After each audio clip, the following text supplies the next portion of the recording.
大家好，我是秋平，我现在在河南洛阳。之前我们在山西看到很多晋商大院，那一些修的可是富丽堂皇，面积大，院落多，雕刻也十分精美。有一些呢，甚至被称之为民间版的紫禁城，民间版的故宫。今天我们来到河南洛阳这里，也是看一座庄园，叫做康百万庄园，是中国三大庄园之首。里面修建的同样是富丽堂皇，最重要的，里面现在还保存了几样宝贝。有一样宝贝呢，可以换北京的一套四合院。慈禧呢，当年也来过这个地方。现在呢，我们就去这个庄园里面看一看，它到底富丽堂皇到何种程度。康百万庄园全国重点文物保护单位，在山西有很多晋商大院，在河南其实也是有很多豪华大院。中原大地自古以来也算是商贸中心，从而说各种大院也是非常多的。门票是50块钱，比其他大院便宜啊。其他大院的确实比较贵，100多。我走了这么多大院，乔家大院的门票相对来说是比较贵的一个地方。康百万庄园这是大门，来玩的游客还是很多的。为什么叫康百万呢？是不是它的主人名字叫康百万？其实不是啊，它是这个家族姓康。然后百万呢是他们对这个家族的一个统称，因为一个家族能传承这么久，能够发展这么大，能建造这么多房屋，肯定是很多代人一起努力的成果，这是一点。还有一点呢，是在大概1900年，慈禧西逃的时候来到了这个地方，当时呢没有钱财，这个康家呢就捐赠了100万两白银。那慈禧说，河南这个地方还有百万家族啊，那么这个康百万就慢慢流传下来了，从而呢叫做康百万庄园。它是中国三大庄园之一，也是中国三大庄园之首。能够称之为庄园，就相对来说比我们说的那个地主大院呐、宅院呐高一级别吧。这个康百万的导览图我们看一下：溜马场、饲养区、花园，然后还有作坊、住宅区。哇，这看起来是非常大呀！它这座庄园呢，相当于我们常说的位置非常好，就是风水非常好，依山傍水。如果站在那个上面看这个庄园的话，有点像天人合一的感觉。这个康家实力强横到什么程度呢？我们来说一个故事。一般说到财神，大家都知道是沈万三，而在河南民间流传着一幅特别的财神年画。康百万也是在其中，被称之为活的财神，相当于是可以媲美沈万三，这里就证明他的家族实力雄厚。我们现在看到的这些房屋都是康家的，现在还更少啊，巅峰期的话比这里多得多。先来简单介绍一下这个家族，它是一个富裕了400多年，共12代的家族，创业于明代，开始慢慢起家呢是在清朝初年。乾隆时期达到全盛，咸丰以后默默衰落，到了上个世纪呢，彻底走向衰败。当时呢，他们家族呢富裕河南、山东、陕西3省，最重要的是它有航运，也就是说他们是有航运公司的。在鼎盛的时期，他们的货运船队遍布黄河、洛河、泾河、渭河等北方知名的河流。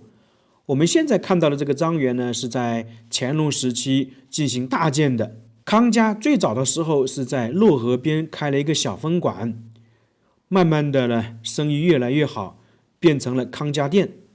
到了清朝初年的时候，他们家族出了一个读书人，后面呢官职越来越大。大家发现没有？你只要在封建社会，你有一个人做了大官，他家族呢就不会差。这个时候呢，他们家族的生意呢就越来越好，不光是陆路交通，水运的话也是同样如此。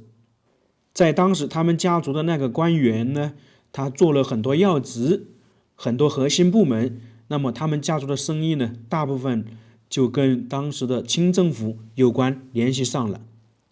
特别是到了后面，他们垄断了陕西的布市，从这个时候开始呢，他们又造船，靠航运，靠土地等等。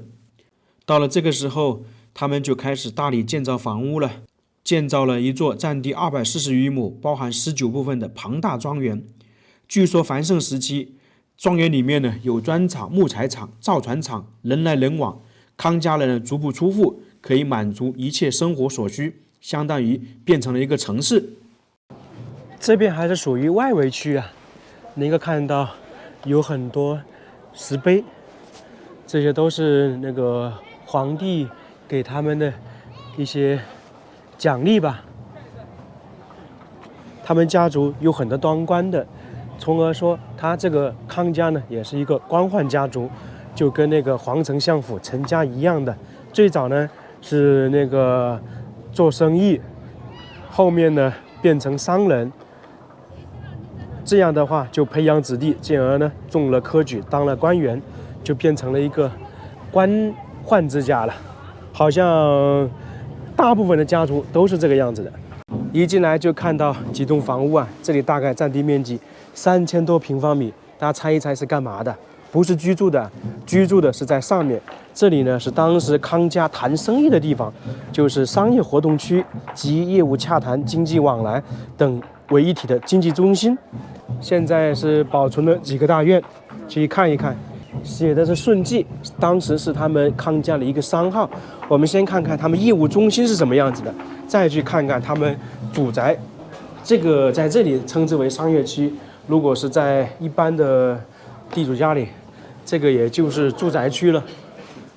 它的建筑结构可能差不多，真的是富丽堂皇啊。这个大院最开始呢是迎客厅，就是接待商贾人员及各地康家的掌柜来这里休息的地方。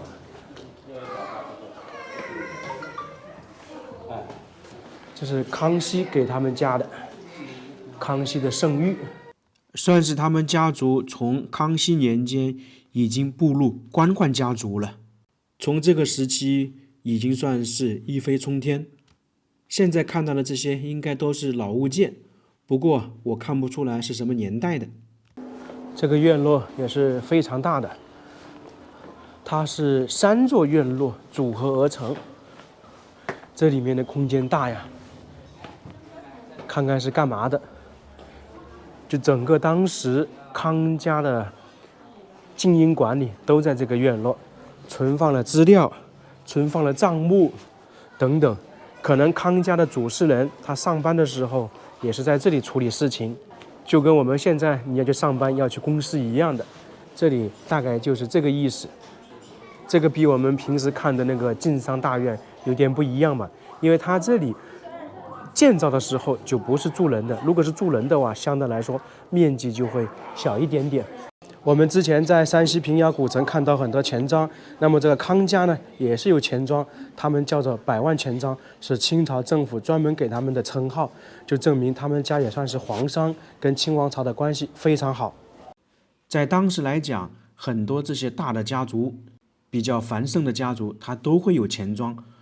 一个是他们利用钱庄赚取利润，另外一个呢，他们本身家族的银两往来非常多，全国各个地方都需要用到，从而呢就自己家里有钱庄。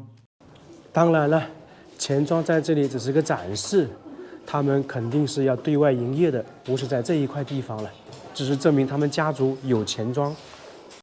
当时他们康家运营的业务呢，有瓷器、茶、码头、船运、货运等等，基本上他们能够涉及到的业务都有，从而才说他们这个家族的实力强大嘛。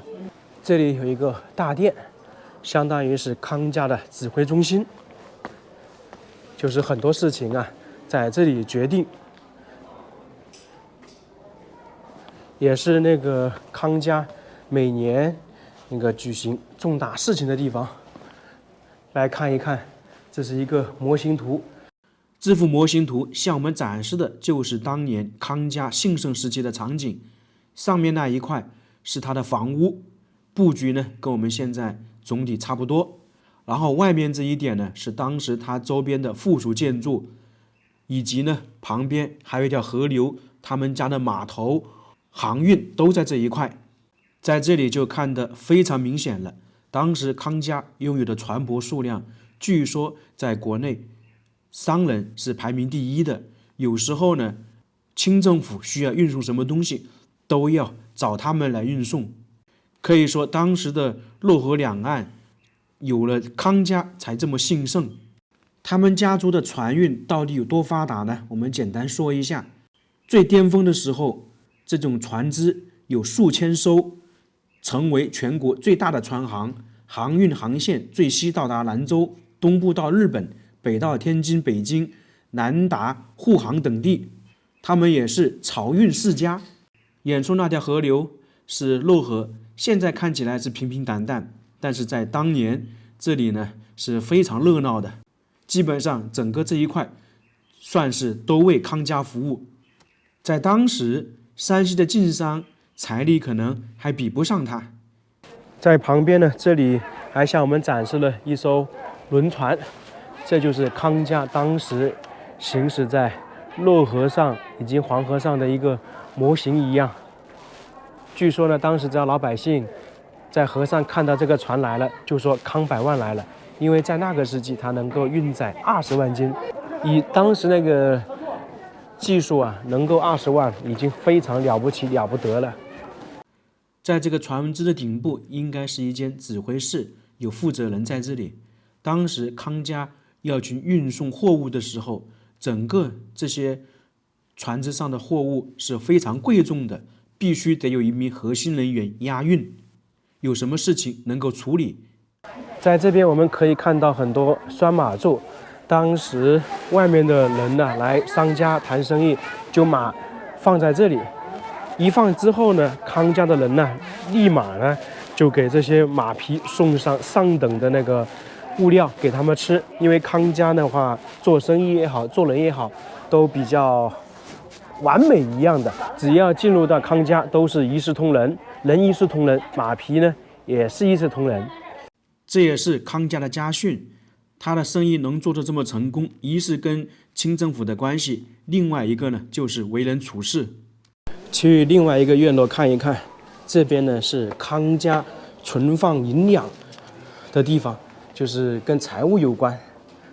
看起来这个院落不是太大吧，但是这里呢却是他们康家核心的区域啊。住的地方是家人的核心区域，而这一块呢是他们生意的核心区域。这一块呢是他们家里的那个人呢教小孩怎么辨别银两，因为银子嘛也有纯度，黄金也有纯度。我们看过一些晋商的影视剧的话，就会写着钱庄收徒嘛，培养。因为在以前这些家族嘛，他们特别重视小孩从小培养。说的通俗一点，从小培养的用起来顺手，也忠心嘛。大家族都讲究忠心的，特别是跟这个钱财有关的东西。说句实话，现在很多大公司他们办公的地方都没有这么大了。金库好像就在这里，找了半天。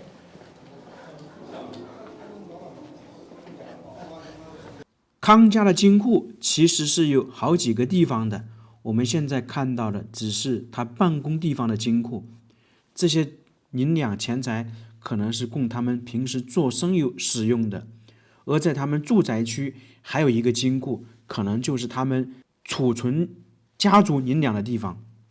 去里面看一看，上次我在平遥古城是看到钱庄的金库，这里呢是一个家族的金库，现在是摆满了金银，我估计在当时应该也是摆满了金银呐，这还只是其中的一部分，里面还有更多。差不多在200年前，这里呢可以说是堆满了。继续往前走，明显的可以看得出来，它这里面的面积非常大，跟平遥古城都相似啊，是那种窑洞式的布局。这里摆放的都是金条，太多太多了，我感觉比平遥古城看到那个金库啊还规模更大，财产更多。这些摆放的全是黄金，当然是复制品啊。如果按照当年它真的有这么多黄金的话，我估计这里可能都有好几吨呢。在清朝末年慈禧西逃的时候，康家呢还拿出100万两银元支持慈禧，这还是他们家族衰败的时期。如果是鼎盛的话，估计银两都数不清啊。这个100万两是流动资金，那么肯定当时只是他家族的一部分。大家可能对100万两白银没什么概念，按照现在的说法，大概是2.4亿，这是流动资金呢，并不是固定财产，而且还是他们家族的一部分。可以想象出他们家族的恐怖。这样跟山西的晋商一对比，感觉在他们家族面前就像是一个弟弟一样。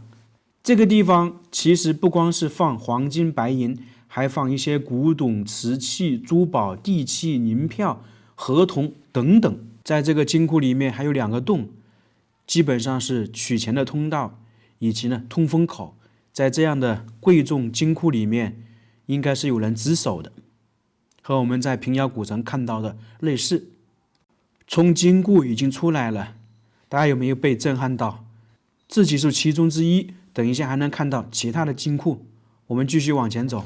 像他们这里面的小房间，基本上就是他们康家各个工作人员居住的，比方说账房的，然后还有各个掌柜的，以及一些议事厅。那这一些呢，就是他们休息的场所。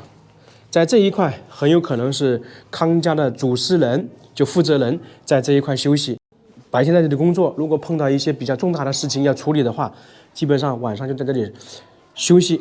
还有一点呢，他们这个大的家族生意的话，肯定也是有人值班的，就有什么紧急的事情，就可以这里值班的人负责人来处理。我走了这么多地主大院、晋商大院，这一块呢是最独特的。因为基本上是看不到能够保存下来一个家族用来专门处理生意的地方，而这个康家庄园就有，这个是非常难得，也是极其少见的。可能其他地方有啊，是我可能没看到。这里总共是有3个院落，都是他们家族用来处理生意的，3600平米啊。在这边一些小房间呢，也是介绍了一下康家为人处事的那个记录。你像积德行善，当时康家呢还有自己的医馆，有自己的医生，他呢基本上给附近的村民看病呢不用钱，就是不收费。还有一点呢，给附近的修桥，因为自古以来嘛，修桥是大善举。当然，它这里展示的功能跟以前的功能有点区别，这主要就是现在各个小房间呢是展示他们康家几百年做生意的一些方式、为人处事的一些方式等等。现在我们就出去了，去他们家宅住的地方看一看。这个是做生意的地方，然后我们往这边转一转。那些最高的就是他们住宅的地方，下面矮一点的这些就是他们家里的作坊区，等于是要生产一些东西嘛。这个也是一个城堡式的建筑，因为一些晋商大院、北方的大院都是这样的。中原这个地区呢，以前呢战乱比较频繁，他们修建的都是带点防御性的。康百万庄园的建筑群面积达到64000多平米，比北京的恭王府还要多出2000多平米。总共有33个院落、53座楼房、1300多间房舍和73孔窑洞，四面寨墙高筑，大大小小的院落分布有序。看到这些数字都能够想象出来康家的实力了不起。我们其实发现一个很有特点，在南方我们看很多大院，一般都说100多个房间都非常了不起了，300个房间已经很少了。来到中原，来到山西，这些上千个房间的院落都比较多，就证明当时北方这些商人实力呢确实是很厉害。还有一点呢，可能是在北方他们基本上是有家族形式去建造房屋，而南方呢可能是基本上一个家族慢慢的话会独立会分开，可能是这个原因。从这里过去是康家的住宅区，这个通道跟我们之前在王家大院看到很相像。这里我们说是王家的大门，其实也可以称之是一个城堡的大门，或者是我们看到一个古城的通道，有斜坡，然后里面呢是通道。这个完全是建设的跟城市一样，主宅区，它里面的面积大概是8000多平米，有7个院落，这也是康家的一部分呢。这个过道有30来米，感觉就是在通过一座城门一样。走上来之后，拐个弯是他们家族的院落，在这个上面还有很多牌匾，基本上每一块牌匾都是代表了康家的辉煌，康家的历史。等一下我们来找几块比较有代表性的牌匾解释一下。在这个院落里面有一口井比较有故事，它是叫做叶氏古井，是叶家的人开凿的一口井。关于这口井还有个故事，在康家早期的时候，这里呢附近有3个家族，康家、朱家、叶家，他们都是大户。这一口井呢是叶家开凿的，在当时康家不管是哪个方面都比不过朱家。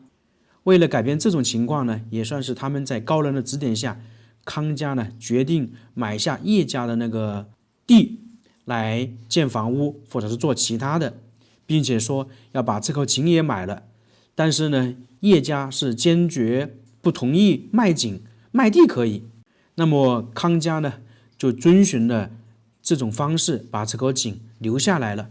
据说这口井有500多年，在这里就延伸出来说是康家比较尊重人，做生意呢讲究善，讲究和气生财等等。我们现在去找一个院落里面看一看，不知道和山西那些晋商大院有没有什么区别。它这些建筑呢保留了黄土高坡窑洞建筑的风格，同时呢也有华北平原四合院的形式，也吸收了官宅园林和军事堡垒建筑的特点，算是多重建筑结构合一的，既有楼层又有窑洞。这些牌匾呢都算是见证了康家的历史，康家的一些重大事件。你像右边这一块以重商子，它意思是赞扬康家呢数次举办赈灾等公益活动，其情谊呢为乡里所敬重。这块牌匾相当于是康家做善事的证明。这是其中的一个院落福星，这里是2院，里面有窑洞、上房、闺房等等。一走进来看到一棵巨大的葡萄树，已经有300多年的历史了。种植葡萄树的意义就是说希望家族多子多福嘛。这里面听说有2个镇宅之宝，康家呢也有3件宝贝，跟乔家、王家一样。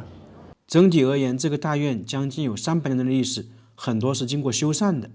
里面的布局基本上跟我们看的其他大院差不多，基本上是这种砖式结构的大院，以及带一些窑洞。我们主要是看一看比较有代表性的，以及它这个大院里面的宝贝。我们先来看看闺房这一块呢，是当时康家的大小姐居住的。在封建社会，这些女子居住的地方基本上是单独一个院落。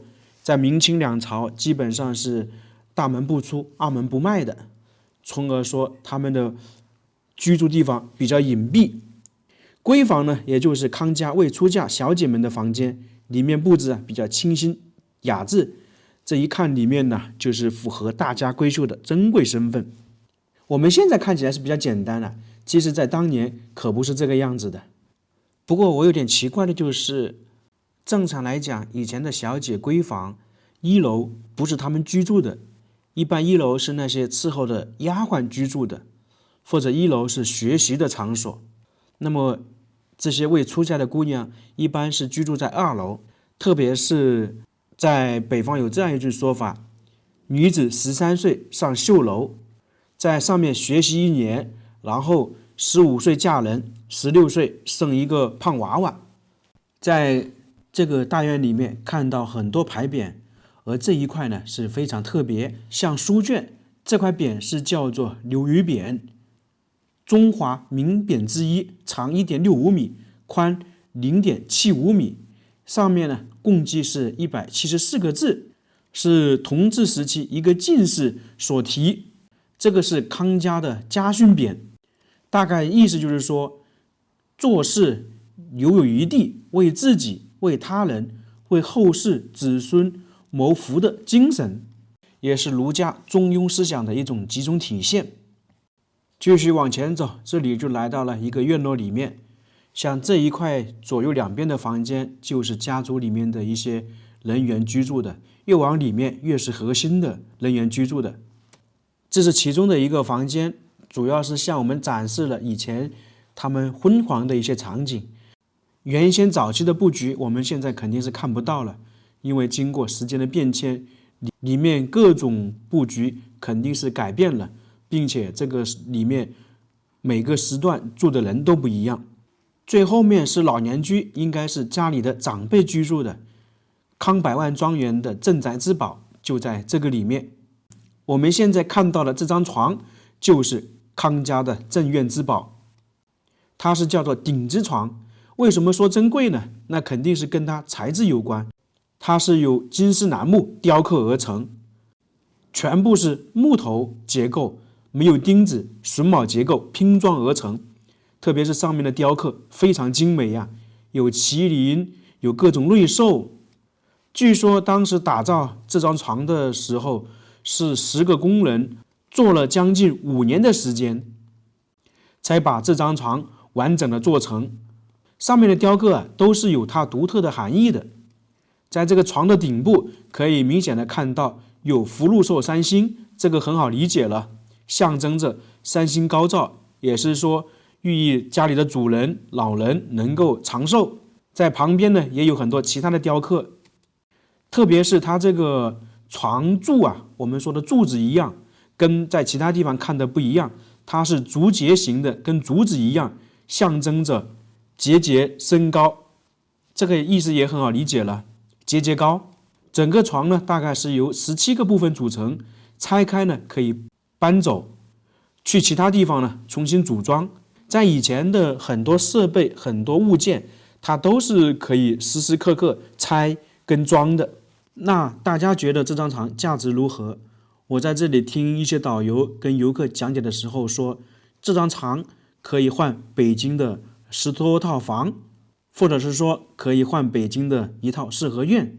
大家觉得值不值得啊？反正是金丝楠木建造的，基本上都是珍贵无比，这才是我们真正说的巨富豪宅。在老年居旁边是康家的藏宝洞。刚刚我们去看了它的金库，据说这里的藏宝洞比那个金库还大，同时呢它也是一个逃生通道。一般这样大的家族，逃生暗道是必不可少的。这个地方发现的是很早啊，大概是2003年，根据康家的后人描述才发现这里有一个地道藏宝洞，以前一直都没有发现。也确实是这种逃生通道一般是家里的核心人员才知道的场所。这个藏宝洞呢，是康家住宅区早期的一个保存金银珠宝的地方。随着时代的变迁，特别是清朝后期战争比较多，他们康家呢就在原有的藏宝窑的基础上，相继在地下和里面呢挖掘了甬道、天井和藏宝洞，并且呢可以直通后面的山上面。如果遇到紧急情况，主人呢可以携带珍贵物品躲藏或者逃跑。据考证呢，这个里面的布局啊是让人意想不到，它有上下左右各种布局，错落有致。里面呢是有4个藏宝洞，同时呢藏宝洞上面还有木板，可以呢随时将一些其他道路隔断或者设置为陷阱。也就是说，外人进去的话，很有可能是出不来的。从藏宝洞出来了，其实在那个时候啊，不管哪户人家，他都有后退之路，从而说他们为了自己家族的安全做了很多准备工作。康百万庄园就差不多看完了，我是感觉它相比山西那些晋商大院呢，是不遑多让，甚至比很多晋商大院更豪华，真的也算是大开眼界了。一个兴盛了差不多400年的家族，后面由于时代的关系才慢慢的衰落。通过这个大院，我们也能够了解这个家族当年的不简单。那这个视频我们就到这里了，非常感谢大家，我们下个视频再见。